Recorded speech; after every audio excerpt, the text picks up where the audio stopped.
कहानी एक ऐसे फ्यूचर से शुरू होती है जहां अमेरिका पर एक पावरफुल मीडिया कॉर्पोरेशन नेटवर्क का पूरा कंट्रोल है। ज्यादातर लोग गरीबी में जी रहे हैं और छोटी छोटी बीमारियों का इलाज तक अफोर्ड नहीं कर सकते। लोगों का ध्यान भटकाए रखने के लिए नेटवर्क खतरनाक गेम शोज चलाता है। इनमें सबसे लोकप्रिय है द रनिंग मैन, जहां कंटेस्टेंट्स को 30 दिन तक जिंदा रहना होता है, जबकि ट्रेन्ड हंटर्स उनका पीछा करते हैं। जो 30 दिन सरवाइव कर जाए उसे $8 बिलियन का इनाम मिलता है, लेकिन आज तक कोई भी जीत नहीं पाया। इसके बाद कहानी में बेन आता है, जिसने हाल ही में अपनी नौकरी खो दी है। उसने वर्कर्स यूनियन को सपोर्ट किया था, जिसकी वजह से उसे ब्लैकलिस्ट कर दिया गया है और अब कोई कंपनी उसे हायर नहीं कर रही। घर की हालत खराब है, उसकी छोटी बेटी कैथी बीमार है और दवाइयों के लिए पैसों की सख्त जरूरत है। एक दिन उसकी पत्नी शीला देर से घर लौटती है और बताती है कि वो एक्स्ट्रा शिफ्ट्स कर रही है एक बार में। ये सुनकर वो परेशान हो जाता है, क्योंकि उसने उस जगह के आसपास संदिग्ध लोगों को देखा है। फिर भी वो उसे समझाता है कि वो चिंता न करे। वह खुद गेम शो में जाने का फैसला करता है ताकि पैसे जीत सके। शीला इसका विरोध करती है, क्योंकि वहाँ कंटेस्टेंट्स अक्सर मर जाते हैं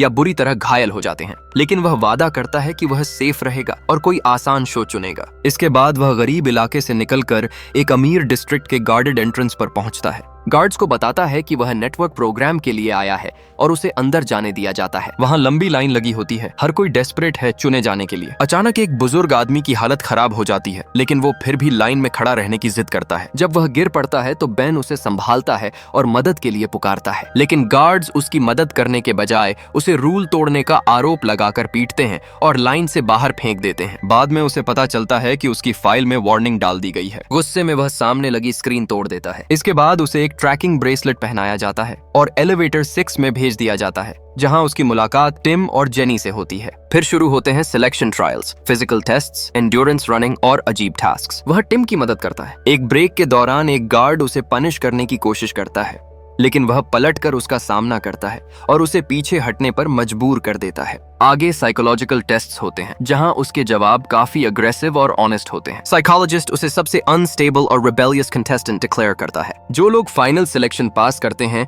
उन्हें कलरफुल जंप सूट्स दिए जाते हैं। उसे और जेनी को रेड सूट्स मिलते हैं, जिनके पीछे टारगेट बना होता है। इसका मतलब है कि अब वे ऑफिशियल कंटेस्टेंट्स हैं। इसके बाद उसे शो के प्रोड्यूसर डैन के पास ले जाया जाता है। वह पूछता है कि क्या उसे किसी दूसरे गेम में भेजा जा सकता है, लेकिन उसे पैसे का लालच दिया जाता है। बताया जाता है कि रनिंग मैन में हर दिन सर्वाइव करने पर भी कमाई होती है और ब्लैकलिस्ट होने के बाद उसके पास कोई और ऑप्शन नहीं है। आखिरकार अपने परिवार और बेटी की बीमारी के बारे में सोचकर वह कॉन्ट्रैक्ट साइन कर देता है। फिर उसे बताया जाता है कि नेटवर्क उसके परिवार को प्रोटेक्शन देगा। उन्हें एक सेफ हाउस में नई पहचान के साथ रखा जाएगा। वह अपने परिवार से मिलना चाहता है, लेकिन उसे सिर्फ एक फोन कॉल की अनुमति मिलती है। वह अपनी पत्नी को कॉल करके सब बताता है और भरोसा दिलाता है कि वह जीत कर लौटेगा। रात को उसे जबरदस्ती एक लग्जरी रूम में ले जाया जाता है। वहाँ उसे उसकी पत्नी का भेजा हुआ एक एनवलप मिलता है, जिसमें फैमिली फोटो और उसकी बेटी का दिया हुआ छोटा सा लकी स्टॉकिंग होता है। अगली सुबह उसे एक रनिंग बैंड दिया जाता है, जो उसका टाइम और कमाई दिखाता है। शो शुरू होता है और होस्ट बॉबी उसे स्टेज पर बुलाता है, लेकिन ऑडियंस के सामने उसकी झूठी कहानी पेश की जाती है। कहा जाता है कि वह नेशनल डिफेंस में काम करता था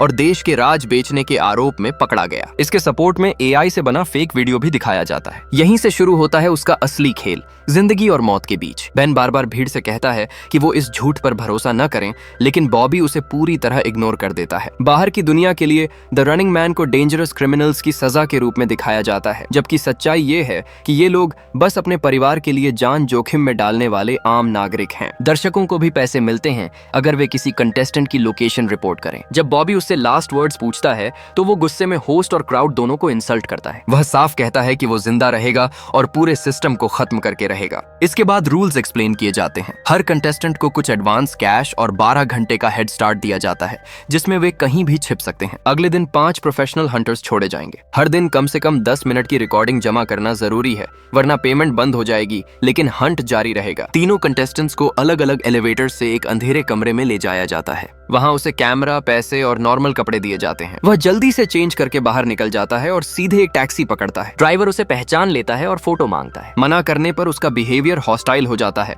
और वो थ्रेटन करता है कि लोकेशन रिपोर्ट कर देगा। मजबूरी में किराया देकर वह तुरंत उतर जाता है। फिर वह शहर की गलियों में भागता हुआ अपने पुराने दोस्त मॉली के पास पहुंचता है, जो ब्लैक मार्केट के लिए सामान बनाता है। वह उससे फेक आईडीज और एक वेपन मांगता है। ये सुनकर मॉली गुस्से में आ जाता है। उसे पहले ही वार्निंग मिल चुकी होती है कि लोग उसे ढूंढ रहे हैं। बहस के बाद और कैथी की बीमारी के बारे में सुनकर आखिरकार वह मदद करने को तैयार हो जाता है। वह उसका डिस्गाइज बदलता है, फेक डॉक्यूमेंट्स बनाता है और उसे एक सूटकेस देता है ताकि वह एक ट्रैवलिंग बिजनेसमैन लगे। जाने से पहले वह वार्निंग देता है, गरीब इलाकों से दूर रहना क्योंकि वहाँ लोग पैसों के लिए बिट्रे कर देंगे। भीड़ भाड़ वाली जगहों में रहना ज्यादा सेफ है। वह ये भी कहता है कि अगर पहले आता तो उसे अपने साथ काम पर रख लेता। अब उसके पास सिर्फ एक ही रास्ता है, गेम जीतना। अगली सुबह वह ट्रेन स्टेशन पहुंचता है। हर जगह कंटेस्टेंट्स के पोस्टर्स लगे होते हैं। वह न्यूयॉर्क की टिकट लेकर ट्रेन में बैठ जाता है। जैसे ही ब्रेसलेट अनाउंस करता है कि हंट शुरू हो गया है, ट्रेन चल पड़ती है। एक छोटा लड़का उससे बात करने आता है, लेकिन वह उसे डराकर भगा देता है। बाद में वही बच्चा वापस आकर बताता है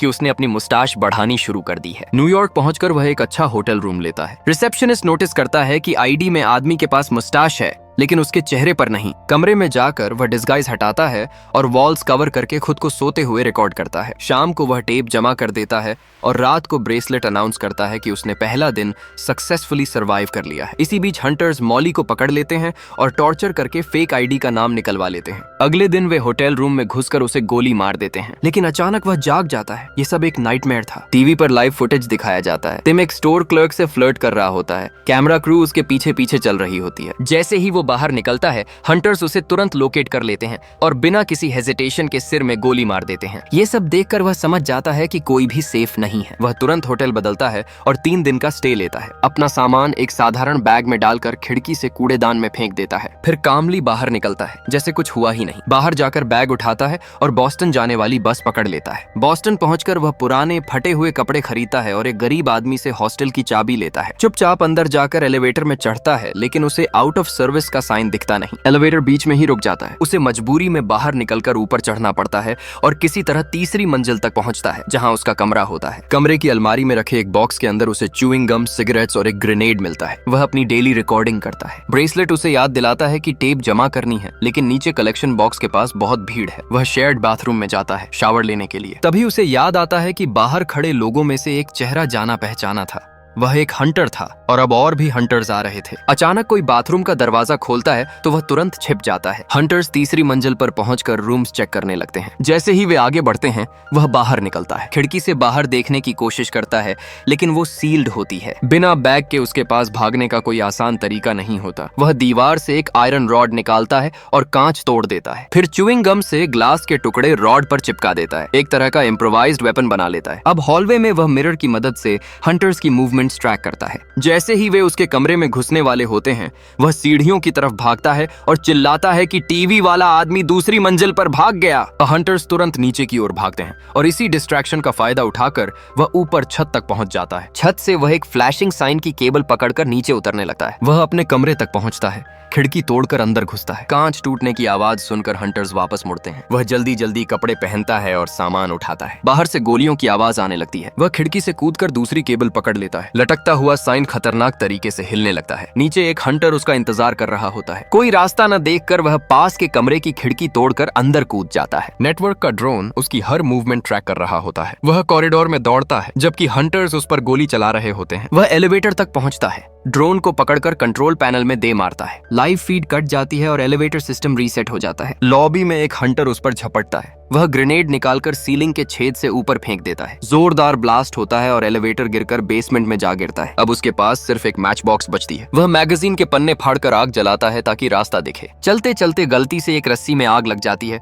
और आग फैलने लगती है। हंटर्स कॉरिडोर से पास आ रहे होते हैं। वह फर्नीचर घसीटकर दरवाजा ब्लॉक करता है और पिगस्टाई में घुस जाता है, जहां चूहे भाग रहे होते हैं। वही उसका रास्ता बनता है। हंटर्स अंधाधुंध फायरिंग करते हैं। एक गोली गैस पाइप को लगती है और बेसमेंट में बड़ा एक्सप्लोजन हो जाता है। आग टनल में फैल जाती है और उसे और अंदर भागना पड़ता है। कुछ ही पलों में पूरी इमारत उड़ जाती है। काफी देर बाद जब वह बाहर सड़क पर आता है तो उसकी मुलाकात एक छोटे लड़के स्टेसी से होती है। वह उसे धमकाता है कि अगर उसने किसी को बताया तो बुरा होगा, लेकिन लड़का शांत रहता है, कहता है कि वह सिर्फ मदद करना चाहता है। वह ब्रेसलेट चेक करता है। उसे पता चलता है कि एक्सप्लोजन में कई लोग मारे गए हैं और उसे इसके बदले काफी पैसे भी मिले हैं। थोड़ी देर बाद स्टेसी अपने बड़े भाई ब्रैड को लेकर आता है। ब्रैड उसे अपने घर ले जाता है और खाना देता है। उसके खुद के बच्चे भी बीमार हैं, लेकिन फिर भी वह पैसे लेने से मना कर देता है क्योंकि उसे नेटवर्क से नफरत है। ब्रैड उसे एक हिडन रूम दिखाता है जहां वह चुपके से रनिंग मैन के एपिसोड्स का एनालिसिस रिकॉर्ड करता है और अपलोड करता है। पकड़े गए प्लेयर्स को पब्लिक में दिखाया जाता है, इसलिए छिपे रहना ही सर्वाइवल की है। वह सलाह देता है कि वह यहीं छिपकर फाइनल डे की तैयारी करे। अगली सुबह उसे इलाके में बढ़ती हिंसा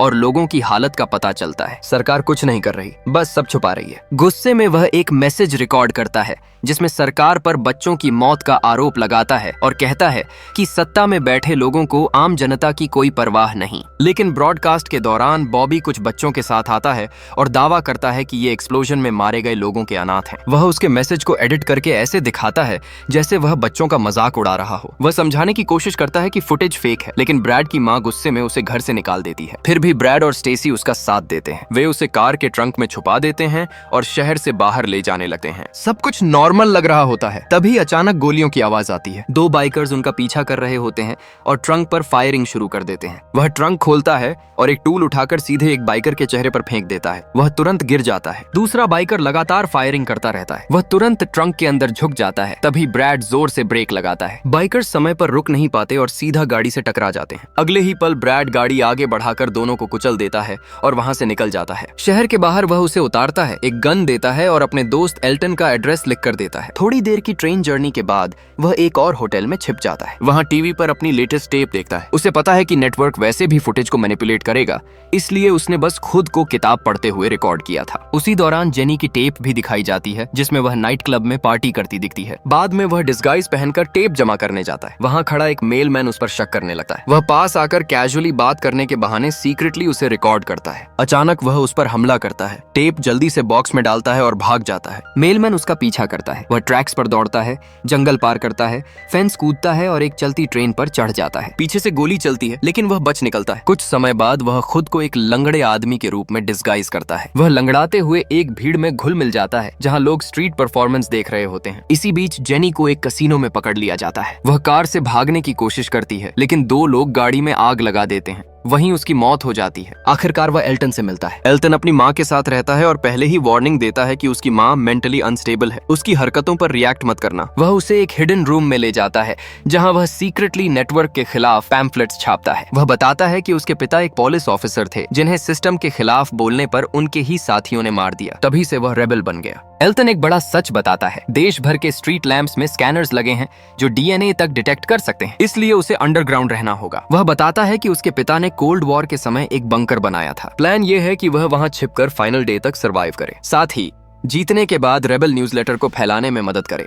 वह रात उसी सीक्रेट रूम में बिताता है और अपनी टेप रिकॉर्ड करता है। अगली सुबह जब वह टेप देने जा रहा होता है, एल्टन की माँ उसे देख लेती है। वह तुरंत पहचान जाती है और पुलिस को इन्फॉर्म करने की कोशिश करती है। एल्टन पहले उसे रोकता है, लेकिन वह इसे अपने पति की मौत का बदला लेने का मौका समझकर खुद ही पुलिस को बुला लेती है। कुछ ही देर में घर पुलिस से घिर जाता है। गोलियों की बौछार शुरू हो जाती है। माँ उनकी लोकेशन बताने की कोशिश करती है, लेकिन एल्टन उसे एक कमरे में बंद कर देता है और अपने ट्रैप्स एक्टिवेट करता है। जैसे ही पुलिस अंदर घुसती है, वह फर्श पर खुले इलेक्ट्रिक वायर्स पर पानी डाल देता है। कई ऑफिसर्स को जोरदार इलेक्ट्रिक शॉक लगता है। फिर दोनों सीक्रेट रूम की दीवार तोड़कर बाहर निकलते हैं। पुलिस पीछे पीछे आती है, लेकिन एक ट्रैप से केमिकल्स छिड़कते हैं जो तुरंत आग पकड़ लेते हैं। सीढ़ियों पर लगा दूसरा ट्रैप एक्टिवेट होता है। लकड़ी की सीढ़ियां टूट जाती हैं और कई ऑफिसर्स नीचे गिर जाते हैं। एल्टन उसे बाथरूम में ले जाता है जहां शावर के अंदर एक हिडन पोल होता है। दोनों उस पर फिसलते हुए नीचे जाते हैं। अगले कमरे में फ्लोर के नीचे एक और हिडन डोर होता है। वहां से दोनों अंडरग्राउंड टनल में उतर जाते हैं, लेकिन वहां पहले से एक हंटर इंतजार कर रहा होता है। वह अचानक एल्टन को चाकू मारता है और फिर उस पर हमला करता है। भयानक फाइट होती है। उसका हाथ कट जाता है, लेकिन वह किसी तरह अटैकर पर काबू पा लेता है। एल्टन घायल होने के बावजूद नाइफ उठाकर हंटर के पैर में मारता है,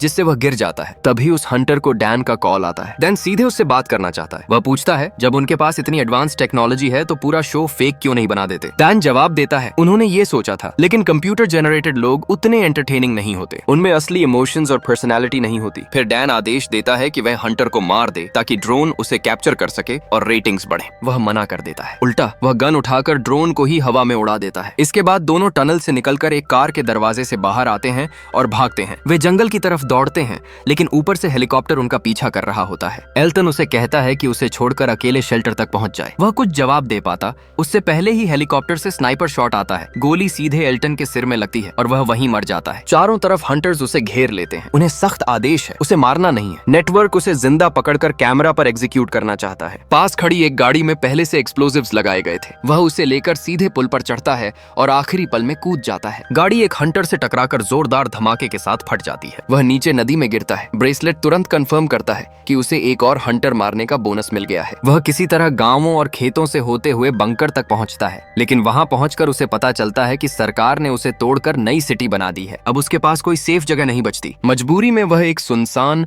अबैंडन्ड हाउस में रात बिताता है। वहां अपने परिवार की यादें उसे हिम्मत देती हैं। उसी के सहारे वह आगे बढ़ने का फैसला करता है। कुछ देर बाद जब पुलिस वहां पहुंचती है तो उन्हें उसकी छोड़ी हुई टेप मिलती है, जिसमें उसने इंस्ट्रक्शंस दिए होते हैं कि इसे आगे भेजा जाए। वह पहली गाड़ी की खिड़की तोड़कर अंदर घुस जाता है। अंदर एक लड़की बैठी होती है, अमीलिया। वह उसे गन दिखाकर तेज चलाने को कहता है। तुरंत पुलिस व्हीकल्स और ड्रोन्स उनका पीछा करने लगते हैं। कई बार क्रैश से बचते बचते अमीलिया अचानक गाड़ी को रॉन्ग साइड पर मोड़ देती है। ये रिस्की मूव उन्हें कुछ देर के लिए बचा लेता है। ड्राइव के दौरान वह गुस्से में उसे बुरा भला कहती है। जवाब में वह अपनी फैमिली की फोटो दिखाता है और समझाता है कि नेटवर्क कैसे फेक फुटेज बनाकर सच छुपाता है। तभी अचानक गाड़ी का एआई सिस्टम हैक हो जाता है और कार कंट्रोल से बाहर होने लगती है। उसी वक्त दो हंटर्स ट्रक में आते हैं उसे पकड़ने के लिए, लेकिन एक ड्रोन उन पर ही फायरिंग शुरू कर देता है और ट्रक को उड़ा देता है। अब साफ हो जाता है, डैन उसे जिंदा रखना चाहता है ताकि शो और एक्साइटिंग बने। टीवी पर मीनवाइल एक फेक वीडियो चलाया जाता है जिसमें अमीलिया को मदद के लिए चिल्लाते हुए दिखाया जाता है। अब उसे समझ आ जाता है कि वह जो कह रहा था वही सच है। जैसे जैसे वे आगे बढ़ते हैं, रास्ते में खड़े लोग उन्हें चीयर करने लगते हैं। अब जनता धीरे धीरे उसके साइड में आ रही है। आखिरकार वे एक रोड ब्लॉक तक पहुंचते हैं जहां हंटर्स का लीडर इंतजार कर रहा होता है। चारों तरफ ड्रोन्स रिकॉर्डिंग कर रहे होते हैं। वह प्रिटेंड करता है कि उसके पास बॉम्ब है और लाइव टीवी पर सिविलियंस को मारने की धमकी देता है। वह डिमांड करता है एक प्लेन और 2 पैराशूट्स। हंटर्स को मजबूरी में उसकी शर्तें माननी पड़ती हैं। एयरपोर्ट पर वह अमीलिया से कहता है कि वह अब फ्री है, जा सकती है, लेकिन वह मना कर देती है। अब सच देखने के बाद वह पीछे नहीं हटना चाहती। प्लेन में चढ़ने के बाद वह हंटर लीडर से मास्क हटाने को कहता है। पहले वह मना करता है, लेकिन डैन के आदेश पर उसे मानना पड़ता है। कैमरा के सामने उसकी पहचान सामने आती है। वह आइवन है। जल्दी ही उसे समझ आ जाता है कि पायलट्स भी सिस्टम का हिस्सा हैं और उसे मारने वाले हैं। वह उन्हें वार्न करता है, प्लेन को कनाडा ले जाओ वरना वह बॉम्ब उड़ा देगा। फ्लाइट के दौरान वह आइवन का सामना करता है। उसे इनोसेंट लोगों की हत्या के लिए दोषी ठहराता है और पूछता है कि क्या उसे शर्म नहीं आती। तभी अमीलिया अचानक बॉम्ब को लेकर पैनिक करने का नाटक करती है। उसी वक्त स्क्रीन पर डैन आता है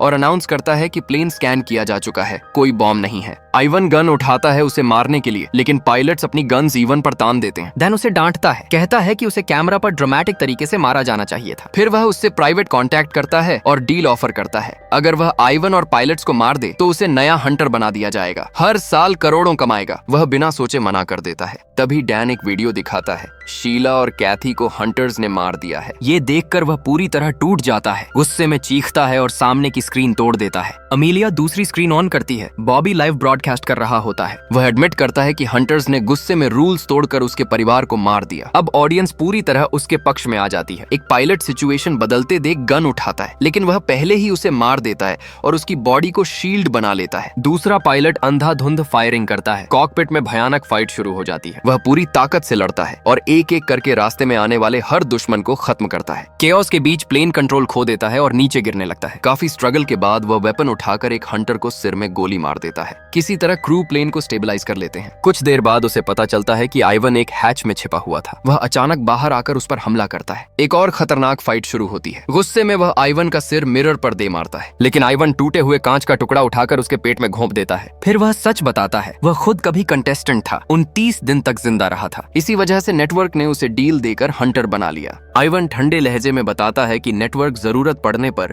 फैमिलीज को टॉर्चर या खत्म भी कर सकता है। वह ये भी कहता है कि जो फुटेज उसने देखा वो शायद फेक था। फिर वह पूछता है, अभी समझ नहीं आया सिस्टम कैसे काम करता है। जैसे ही वह उसे मारने के लिए गन उठाता है, अचानक प्लेन जोर से हिलता है। वह खिड़की से टकराता है और तेजी से नीचे गिरने लगता है। आइवन फिर से गोली चलाने की कोशिश करता है। तभी उसे एहसास होता है पैराशूट आइवन के पास है। वह तुरंत पैराशूट का हैंडल खींचता है। पैराशूट खुलता है, लेकिन टूटे हुए विंडो में फंस जाता है। इसी मौके का फायदा उठाकर वह आइवन पर हमला करता है और उसे खत्म कर देता है। जब डैन स्टेज पर आता है, लोग उस पर बॉम्ब्स फेंकने लगते हैं। रेबल्स बिल्डिंग पर हमला कर देते हैं। चारों तरफ खेओस और डिस्ट्रक्शन फैल जाता है। डैन भागने की कोशिश करता है, लेकिन एक केबल में फंसकर गिर जाता है। तभी आग के बीच से वह बाहर आता है और बिना हिचकिचाए डैन के सिर में गोली मार देता है। वह कसम खाता है इस पूरे करप्ट सिस्टम को जड़ से खत्म करेगा।